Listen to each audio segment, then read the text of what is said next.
Ici, dans notre propre pays, l'ambassadrice israélienne a taxé de terroristes tous ceux qui ont été tués lundi, y compris les enfants et les bébés. Alors j'ai entendu, Monsieur le ministre, que vous l'avez convoqué. Convoquer, c'est bien, mais je crois qu'il faut aller plus loin que ça. Nous estimons avec le PTB qu'il est temps d'expulser cette ambassadrice pour de tels propos. Chers collègues, permettez-moi d'abord d'exprimer toute ma solidarité avec le peuple palestinien qui souffre beaucoup aujourd'hui. Et, Monsieur le ministre, j'aurais voulu vous interpeller sur cette situation intenable. Situation intenable dans la bande de Gaza, où des manifestants pacifistes se sont fait tirer dessus par des snipers avec des balles exprès pour faire mal, pour déchirer les os, pour déchirer les muscles par l'État israélien.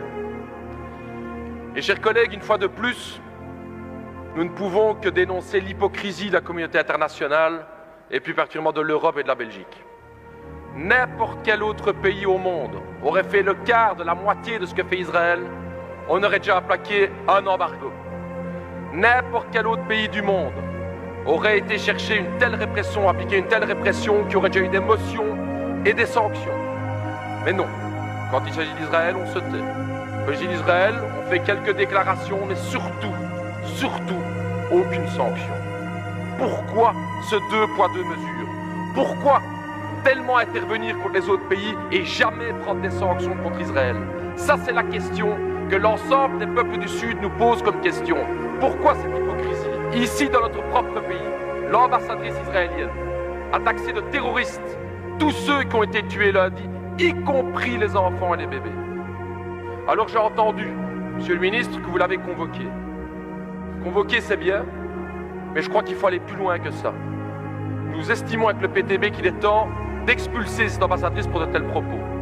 Lorsque le peuple sud-africain se battait pour l'égalité des droits, ils sont battus contre l'apartheid, comme l'apartheid aujourd'hui existe en Israël. Seules des sanctions internationales et la lutte du peuple sud-africain ont permis de lever l'apartheid dans ce pays. Il n'y a pas d'égalité entre le colonisé et le colonisateur, comme il n'y avait pas d'égalité entre le peuple noir en Afrique du Sud et l'État sud-africain. C'est ça la question, c'est ça l'hypocrisie dans laquelle on est. Il n'y a pas deux côtés à voir. Il est temps de prendre parti. Et prendre parti, vous le savez tous ici, et c'est ça l'hypocrisie. Du côté des partis de droite, c'est que Israël n'entendra aucun autre message que la pression économique ou la pression militaire. Mais vous le savez très bien, maintenant qu'ils ont l'appui des États-Unis, ils s'en foutent complètement des petites déclarations. Vous le savez. Et c'est ça qui est hypocrite. Un petit fax qu'on envoie, une petite convocation. Il est temps de prendre des mesures aujourd'hui parce qu'il y a un peuple palestinien dans la bande de Gaza. 95% de l'eau n'est pas potable. Que ferions-nous? Que ferions-nous si nous étions là?